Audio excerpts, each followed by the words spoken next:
¿No? Grabamos. Ok, y entonces estábamos comentando, o sea, una cosa es los derechos o los medios para hacer la guerra, y otra es muy distinto la reglamentación de de estos medios que estamos utilizando. Entonces, regresamos ya está grabando, regresamos a nuestra diapositiva, ahí está.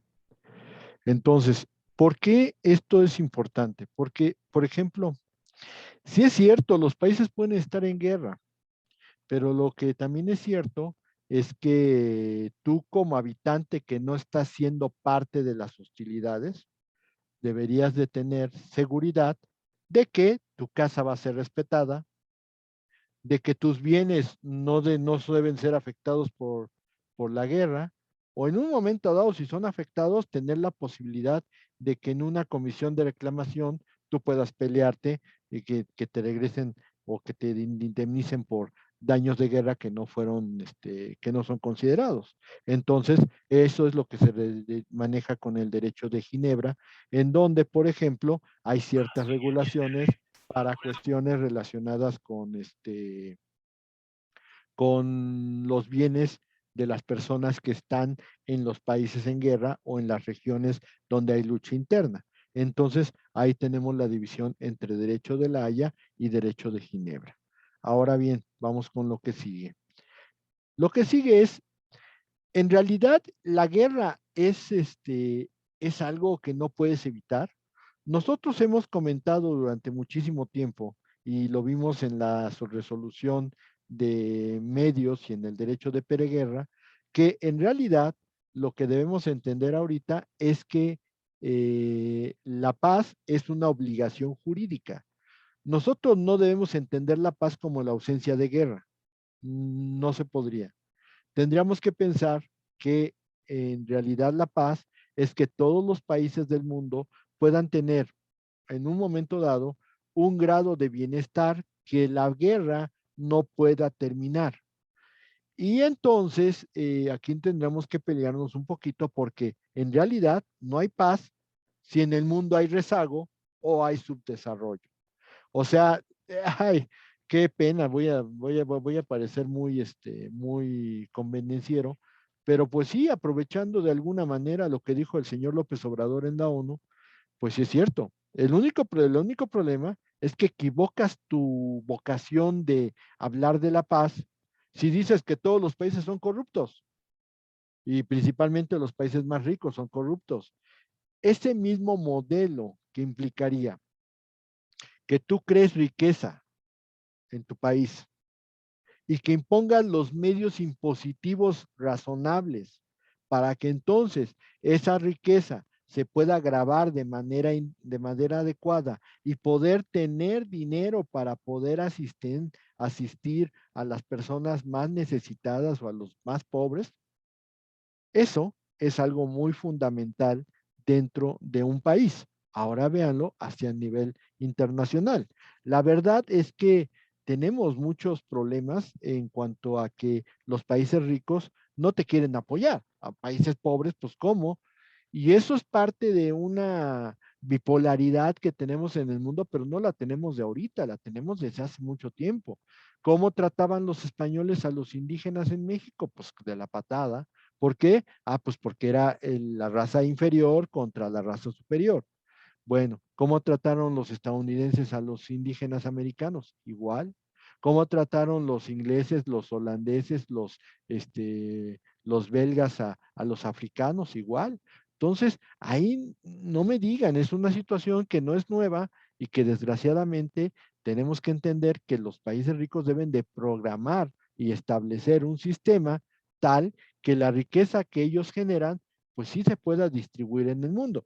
Lo único malo es que tú también propones, en el caso de López Obrador, que las empresas más ricas del mundo aporten un dinero, que las familias más ricas del mundo aporten otro dinero y que los países más ricos del mundo aporten todo un tan porcentaje de tu Producto Interno Bruto. Nada más quiero saber quién lo va a hacer, quién va a decir, ah, sí, sí, lo que diga López Obrador, porque pues, lo que dice es la neta, pues no, claro que no. Entonces realmente aquí la situación está en que hasta que los países puedan cambiar su economía, su política, su desarrollo social y humano con salud, entre otros aspectos, solamente así podríamos hablar de paz. Pero pues como dicen por ahí, el buen juez por su casa empieza y lo que es lo que debería de hacer el señor López Obrador en nuestro país, que dicho sea de paso, pues estamos verdaderamente mal en ese sentido. Entonces ahí tenemos las diferentes formas de decir paz en el mundo y la división del derecho internacional humanitario nos la dividimos en dos, luchas internas y luchas de guerra internacionales. Los tres aspectos importantes del derecho internacional es que es situacional, debe de aplicarse en el sitio donde hay algunos de estos eventos. Es temporal, es decir, debe de aplicarse solamente por el tiempo en que duren estos conflictos. Y tercero, es personal. O sea, aquí lo que tendríamos que entender es que habrá personas a las que sí se les pueda proteger por el derecho internacional humanitario. Los miembros de los ejércitos o los miembros de las Fuerzas Armadas difícilmente, y hay una cuestión, sí pueden llegar a ser protegidos por el derecho internacional humanitario, pero la realidad es que se ve una protección personal más restringida, pero los que no participamos en hostilidades, esos son los que debemos proteger y ese es el aspecto personal del derecho internacional humanitario. Así las cosas, en cuanto a luchas internas, y vamos a hablar de esto porque realmente aquí tenemos mucha tela de donde cortar. Hay unos convenios de Ginebra de 1949 que tienen un artículo común, que es el artículo tercero. El artículo tercero habla de los diferentes tipos de conflictos internacionales. Y entonces, regulando ese artículo tercero, la Convención de Ginebra habló de dos protocolos, el protocolo 1 y el protocolo 2 de los convenios de Ginebra de 1974. Hasta 74 se vino a regular esto. Resulta ser, perdón, esto no lo controlo yo, eso me lo manda Zoom directamente. Ahí está. Bueno, el protocolo 1 habla del derecho de guerra. El derecho de guerra es lucha internacional.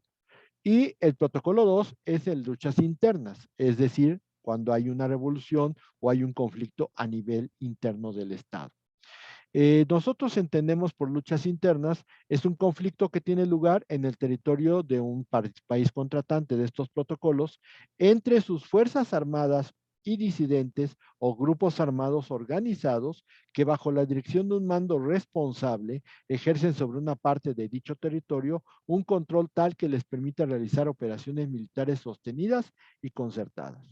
Esta es la razón por la cual nosotros podríamos considerar que la Organización para la Liberación de Palestina durante muchísimo tiempo fue un reconocimiento de beligerancia y por qué el Ejército Zapatista de Liberación Nacional en Chiapas no lo es, porque aquí nos dice, hay un mando responsable, ejercen sobre una parte del territorio, debería ser una parte importante del territorio. Aquí la situación es que el ejército zapatista se quedó en 3 o 4 municipios de Chiapas y ya, entonces pues no han hecho ningún movimiento de expansión y también que haya un control que les permita realizar operaciones militares sostenidas y concertadas. Eso es la razón por la cual entenderíamos una lucha armada y por qué, por ejemplo, el ejército, más bien la Organización para la Liberación de Palestina, sí era un reconocimiento de beligerancia, porque el Ejército Zapatista de Liberación Nacional no es un reconocimiento de beligerancia, aunque muchos han comentado que sí debería de serlo, pero vuelvo a insistir, o sea, no hay una operación militar, no hay un aumento de control de alguna parte del territorio, simplemente ya los contuvieron, ya se quedaron en posesión de 2 o 3 municipios de Chiapas y ahí se quedó el asunto. Entonces, pues no se puede pensar que eso va a repercutir como un movimiento y mucho menos como una lucha interna. Aquí viene el punto medular. En México no se ha ratificado el protocolo 2, aunque sí ya se ratificó el protocolo 1. El derecho de guerra está regulado de acuerdo con ese protocolo como parte integrante del orden jurídico en México, pero el protocolo 2 de luchas internas no. Primer aspecto es un aspecto de soberanía. México considera que eso afectaría su soberanía y le daría a todos los demás países oportunidad de poder involucrarse con pretexto del derecho internacional humanitario. Eso podría considerarse que es un resabio de la guerra de revolución, de que durante muchísimo tiempo el gobierno revolucionario no pudo ser reconocido en el medio internacional, de por qué le vamos a dar oportunidad a los demás países de calificar un régimen político en México. Pero la realidad es que el primer opositor a que se ratifiquen los protocolos del protocolo 2 es el ejército. El ejército es el que no quiere. Y obviamente entonces la situación está en que si hubiera un conflicto de lucha interna en nuestro país, pues como no está aplicado el protocolo 2, no se aplicaría derecho internacional humanitario, aunque el protocolo 1 sí se haya ratificado.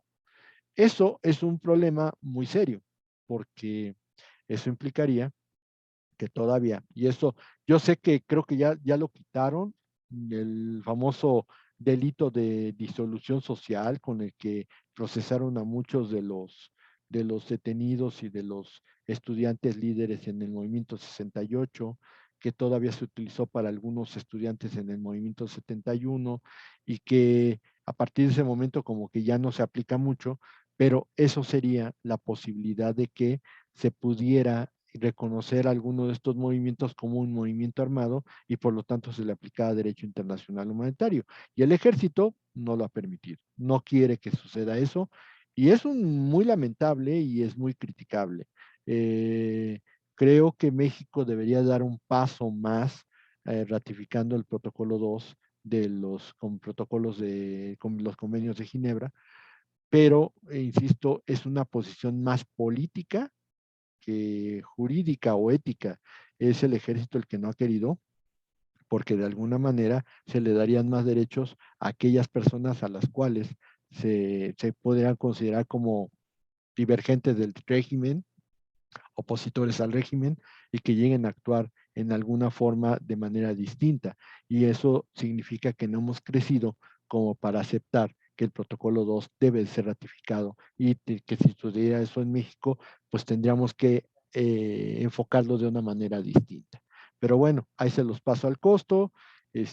Como casi nadie llega a esta unidad, ningún maestro de internacional público llega a esta unidad, es uno de los detalles que casi nadie conoce, pero ese es uno de los puntos que deberíamos de pensar que hay que modificar de nuestro país.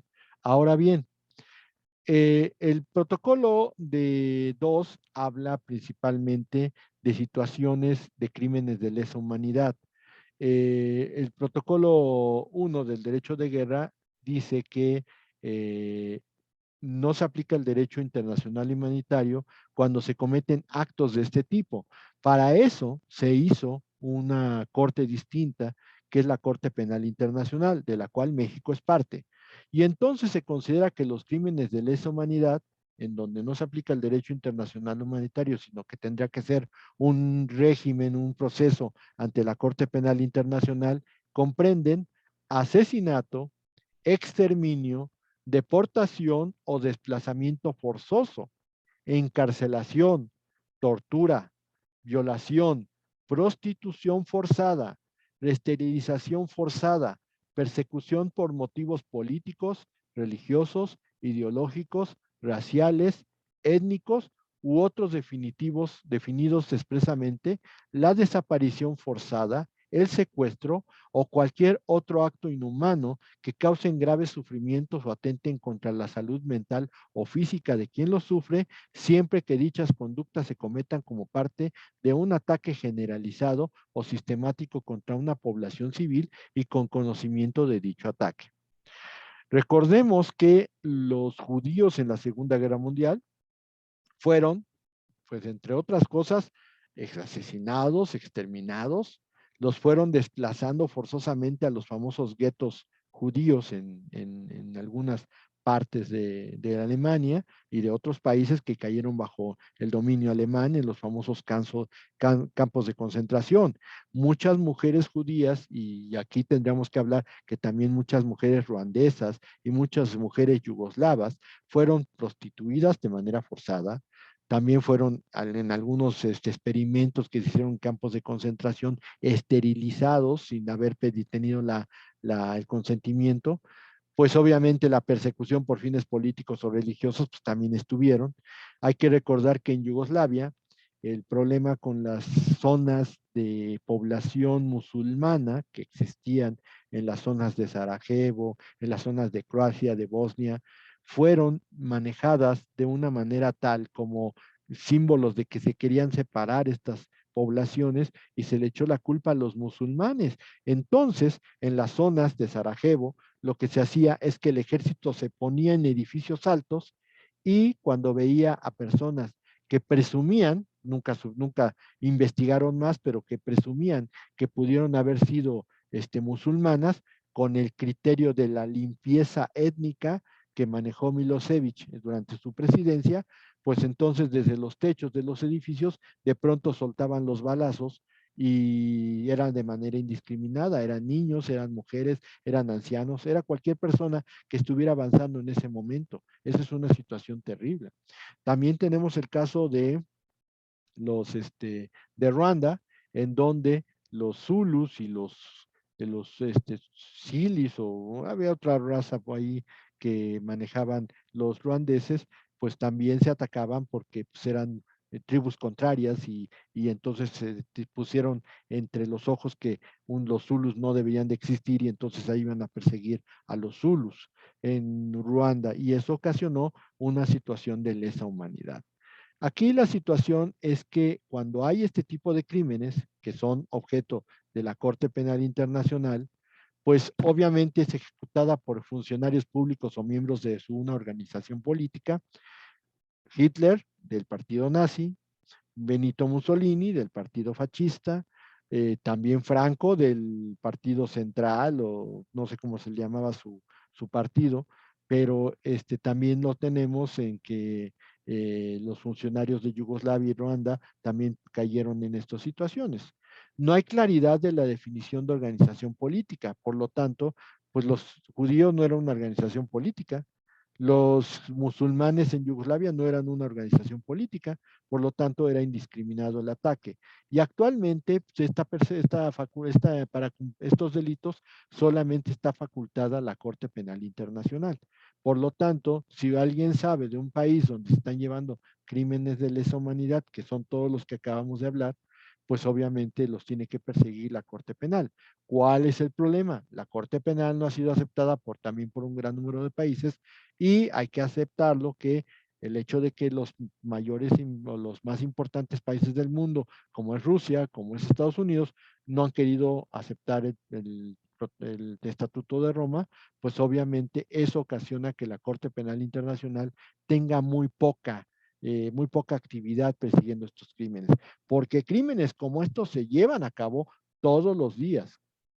En África hay grupos terroristas que primero son niños, o sea, son niños que agarran de las aldeas y los ponen a trabajar con armas de fuego y los empiezan a adiestrar en el manejo de armas para que puedan entrar en el ejército a los 12 o 13 años. O sea, es una barbaridad, es una cosa que no debería existir. En África también hay muchas mujeres de tribus que son forzadas a prostituirse o forzadas a esterilizarse o que son violadas o que son desplazadas forzosamente. Entonces, estos crímenes se cometen a cada rato y el régimen actual es que esos crímenes deben ser castigados por la Corte Penal Internacional. Ojalá en algún momento la Corte Penal Internacional sea admitida por los países poderosos para que entonces podamos decir, ya se están tomando cartas en el asunto y se están persiguiendo ese tipo de conductas. ¿Ok? Muy bien. También esta situación del genocidio. El genocidio son actos perpetrados con la intención de destruir total o parcialmente a un grupo nacional, étnico, racial o religioso. Como tal, con algún propósito particular, son actos perpetrados con la intención de destruir total o parcialmente a un grupo nacional, étnico, racial o religioso, como tal, con un propósito particular. Yo soy de los que tengo la idea de que, por ejemplo, aunque no se dice estrictamente, no son grupos nacionales, no son étnicos, no son raciales o son religiosos, pero por ejemplo, la detención y el ataque, por ejemplo, en el movimiento 68, que fue directo a un sector de la población vulnerable, porque pues no sé ahora, pero en esos años los estudiantes no llevaban armas, era muy difícil. O sea, aparte las armas están siempre en México han estado prohibidas. Entonces, la verdad sea dicha, pues eso fue un acto de genocidio impresionante. Tal vez no cayó dentro de los grupos nacionales, étnicos, raciales o religiosos, pero sí tenían una afiliación política o tenían unas ideas políticas que eran contrarias a las del presidente en turno y por lo tanto hubo genocidio. Esto incluye muerte y daños físicos o morales, también el impedimento en el nacimiento o esterilización involuntaria, y para esto se estableció la Convención para la Prevención y Sanción del Delito de Genocidio de 1948. México ratificó esta convención en 1952 y por lo tanto es derecho vigente para nosotros. Muchos, por ejemplo, en Uruguay o en Argentina, que hubo genocidios contra sectores también políticos, pues tenemos casos en que se han juzgado a todos los militares que hayan ejercido en algún momento el cargo de presidente y están castigados en este momento. Lo único que a mí me llama la atención es que en México, pues todavía vive el autor de uno de los que presuntamente fueron autores de la matanza de Tlatelolco, y no vamos a poder creer que está en su casa, siguió sus procesos por causas de humanidad en su casa, y ahorita tiene cerca de 90 años, pero pues, o sea, debería de responder porque hubo muchos nazis que ya estaban octogenarios y llegaron y los agarraron y los llevaron a los tribunales correspondientes y se quedaron en la cárcel aún viejos y todo. Pinochet, pues el caso de Pinochet es muy famoso. Pinochet, una vez que dejó la presidencia de Chile, se puso el cargo de senador vitalicio, que no se le podía procesar, no se le podía hacer nada. Y entonces, en una visita que hizo Pinochet a Reino Unido, el juez, que después lo vilipendiaron y lo insultaron y dijeron que era un malísimo juez, pero Baltasar Garzón, español, hizo un seguimiento y solicitó la entrega de Augusto Pinochet a España por crímenes de españoles realizados durante el golpe militar de 1973. Y ese es otro de los grandes problemas que hemos tenido. ¿Cómo es posible que por causas humanitarias una persona que no respetó los derechos humanos de personas quizá más vulnerables que él, pues desgraciadamente no se dio la extradición por causas humanitarias? O sea, esas son cosas que no deberían de ocurrir y pues a final de cuentas, ahí está, nosotros desde el 52 tenemos esta convención y debería de ser aplicable. En otros casos tenemos, híjole, a mí me cae bien Cedillo, pero pues caso de Acteal debería de ser motivo de una investigación. El caso de Peña Nieto con el asunto de los 43 es un genocidio, entonces debería de haber una investigación más a fondo. Y aquí la situación que ellos pueden decir es, pero yo no lo hice, fueron grupos de otras personas. Sí, pero pues de todos modos debes de tener algo de responsabilidad, porque resulta ser que el caso de Acteal, pues yo que sepa, tal vez pues, soy ignorante al respecto, pero yo que sepa, no se detuvo a nadie, o si se detuvo a alguien porque se decían que había sido líderes de otras tribus indígenas, pero pues yo que sepa, no me he encontrado con que una noticia que diga tal persona acusada de los crímenes de Acteal, o acaso de los de Ayotzinapa, pues está metido el que era presidente de Iguala, hay algunas personas que pertenecían a Guerreros Unidos detenidos, pero no se ha quedado bien esclarecido, porque dicen las malas lenguas que hubo ahí intervención hasta militar. Y la pregunta es, ¿y dónde están los militares que participaron? ¿Por qué no están en la cárcel? Pero bueno, esas son dudas que me llevaré hasta la muerte. Espero que no sea pronto. Y pues desgraciadamente son parte de un estudio de genocidio que sí debería de ser más, más seguido por nuestras propias leyes. ¿Ok? De ahí, pues obviamente nos vamos al derecho de guerra. el derecho de guerra, vamos a definirlo, la guerra es un conflicto armado entre dos países, haciendo uso de sus propios medios de defensa, y que su desencadenamiento ocasiona la aplicación de todo un estatuto que se conoce como el Estatuto del Derecho de Guerra y que va a funcionar a nivel internacional. Lo que es muy interesante es que en el derecho de guerra hay lo que se conoce como el derecho internacional hacia la paz, el jus ad bellum, y el derecho de guerra en sí, que es el jus in bello. O sea, el primero regula todas las actividades que se hacen hacia el final de la guerra. Y el derecho de guerra es el que va a regular todas las actividades que se van a manejar durante el periodo de las hostilidades. Lo que nos dice Herdegen es que el derecho internacional para la guerra, ellos lo consideran en sí como el derecho internacional humanitario. Eso lo dice Herdegen. Hay que reconocer que el derecho internacional humanitario siempre ha distinguido las dos ramas, las luchas internas y las guerras. Pero bueno, o sea, ese es un punto de vista de Herdegen que tendríamos que nada más tomarlo como eso, porque es muy claro que el derecho internacional humanitario no solamente es el derecho de guerra, sino es una situación de luchas internas y lucha y el derecho de guerra. ¿Ok? Ahora bien, la guerra tradicionalmente se hacía de manera terrestre. Era la guerra. Sin embargo, durante todo el avance de la vida, resulta ser que los teatros de la guerra han cambiado y han cambiado de la guerra terrestre a la guerra marítima, que es en el mar, y aunque está prohibido desde hace muchísimo tiempo por medios internacionales, pues la guerra aérea, que fue lo que causó la situación tan dramática en las últimas dos guerras, el uso de aviones para bombardear y que pues desgraciadamente los bombardeos, aquí lo que tendríamos que pensar es que en la Segunda Guerra Mundial, tanto Berlín como Londres y como París terminaron siendo pomada por los bombardeos indiscriminados que hubo contra esos países.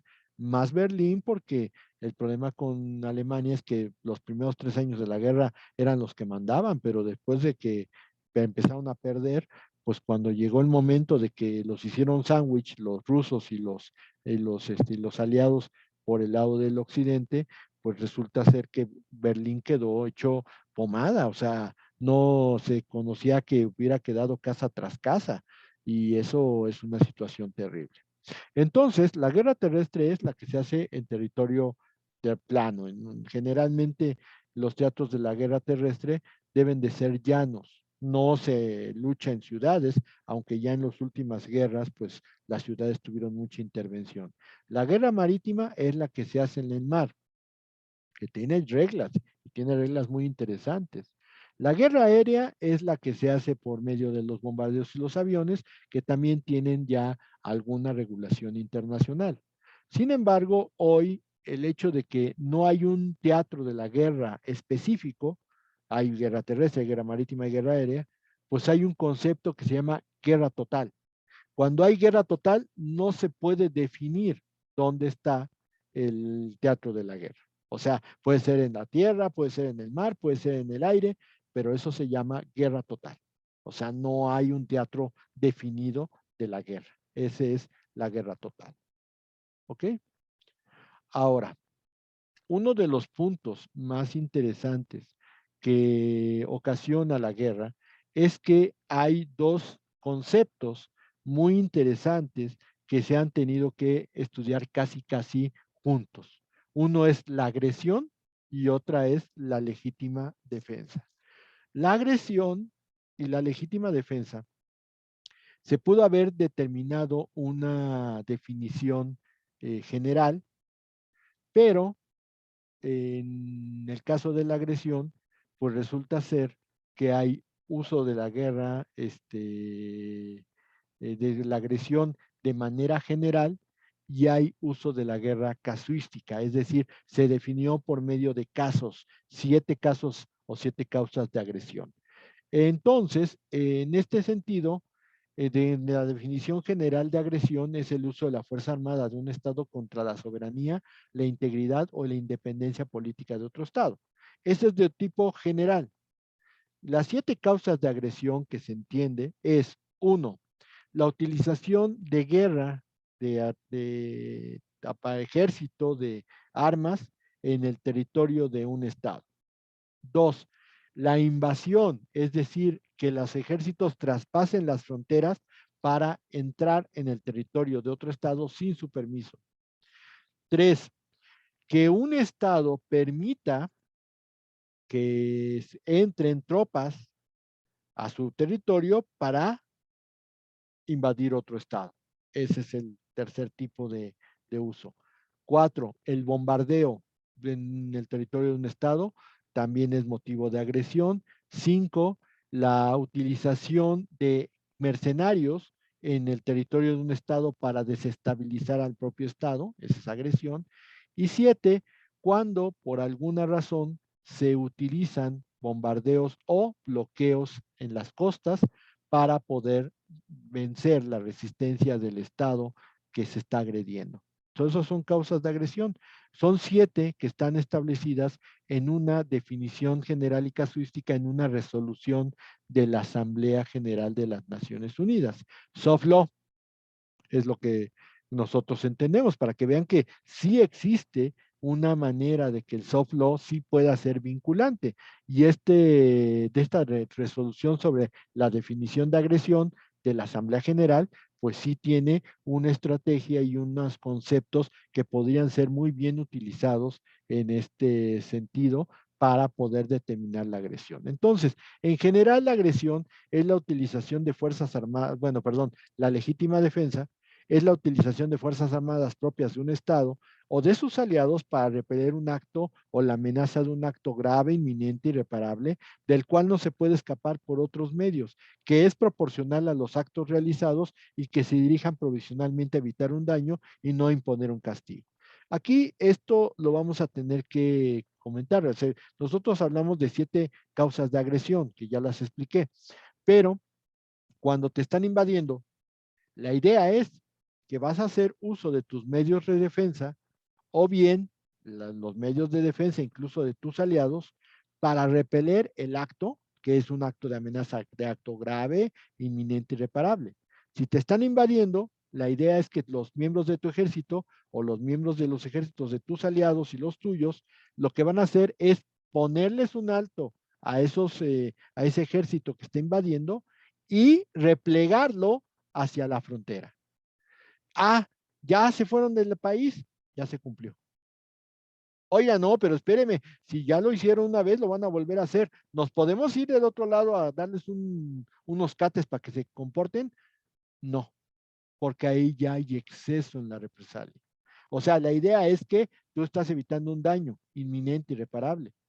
Pero si tú te pasas del otro lado y sigues persiguiéndolos hasta que acabes con ellos, estás queriendo imponer un castigo y eso no es legítima defensa. Ahí estás dando o sentando las bases para que se pueda considerar que tu legítima defensa se convirtió en un acto de guerra.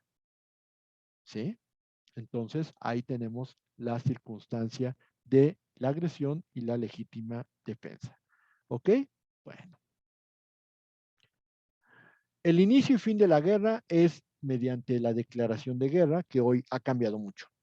La idea de la declaración de guerra es que tenía que ser un documento en donde un jefe de Estado, no podía ser de otra manera, le explicaba al otro jefe de Estado, no podía ser de otra manera, tenía que ser de manera directa, las razones por las cuales iniciaba la guerra y la fecha en que se iba a iniciar.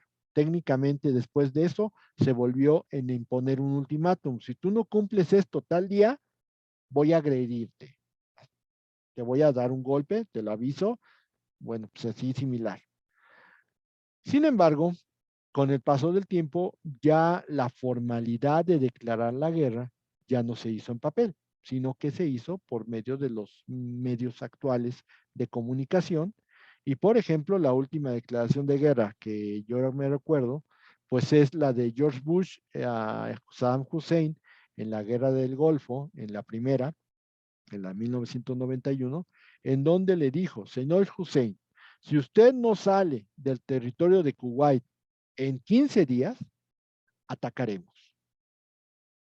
Y lo pasaron por CNN. Así que, como CNN es una cadena de noticias a nivel mundial, pues ya no había ninguna otra opción o no había ninguna forma de decir, ay, no, pues haber sido un vacilón. No es cierto. O sea, salió en CNN, es de verdad.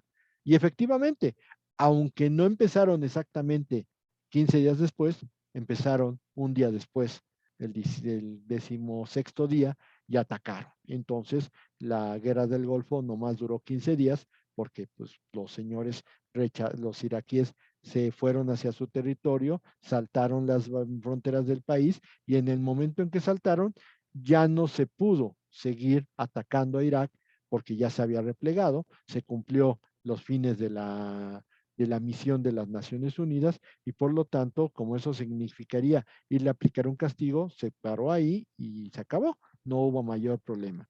Aunque después el hijo de George Bush pues le hizo realidad el deseo de su padre, que era ir a acabar con Saddam Hussein y después del 2001, pues como se alegó siempre que Irak había sido uno de los principales países que había fomentado y ayudado a Osama Bin Laden, pues entonces fue contra él y Saddam Hussein se escapó y terminó ahorcado porque lo encontraron en un hoyo, en un refugio antibombas, lo encontraron y terminó sometido a juicio y muerto. Desgraciadamente así son las cosas, pero pues eso ya fue como cerca de 10 años después. Ok, la terminación de armas, de la terminación de la guerra, pues tenemos que entender que hay algunas que son provisionales y algunas que son de tipo definitivo. La suspensión de armas. La suspensión de armas es un arreglo manejado a niveles de jefes de ejército, de los que están peleando, en el cual se suspenden las armas principalmente para recoger cadáveres. Ya dijimos que dejarlos ahí ocasiona enfermedades, entonces pues, recogen cadáveres, recogen heridos, los que se puedan curar se llevan a curar, los que no, pues ya se les da una cristiana sepultura o los creman y a final de cuentas la suspensión de armas solamente es un arreglo provisional. Cuando llegue el momento en que ya se acabe la suspensión de armas, pues es cuando ya reinician las hostilidades. Si me quieren decir, ay, oiga, la suspensión de armas es como una tregua, pues sí, es una tregua, así de plano, pero en una cierta zona. No acaba con toda la guerra en general, solamente en una cierta zona. La capitulación es cuando una de las partes dimite a seguir combatiendo. Dicho de otra manera, cuando fue la guerra entre México y Estados Unidos, que en el convento de Churubusco, el general José María Pedro Anaya, pues terminó diciendo, nos rendimos, se rindieron, ya no pudieron seguir. Y entonces el general le preguntó, ¿dónde está el parque? Y sus palabras fueron, si hubiera parque, ustedes no estarían aquí porque pues, nos rendimos porque ya no teníamos balas. Entonces, esa es una capitulación. Normalmente la situación se da cuando tu posición está completamente perdida, ya no, ya implicaría muertes innecesarias, y entonces tú capitulas. ¿Cuál es el beneficio de capitular? Que las personas que se rinden, las vivas, van a poder permanecer vivas, o sea, los deben de manejar como prisioneros de guerra. No los pueden fusilar, no les pueden hacer ningún daño, simplemente los agarran, les registran y se los llevan a una cárcel para que puedan estar en la cárcel durante el tiempo que duren las hostilidades y ya no tengan forma de hacer daño. El armisticio es una suspensión de armas general, es así, se acuerda a niveles generales de alto mando, pero con el fin de prever que ya va a haber un arreglo final a la guerra. Cuando ya estamos hablando de que las partes están entrando en negociaciones, pues hay armisticio y entonces se suspenden todas las actividades bélicas hasta que se llegue al arreglo, a las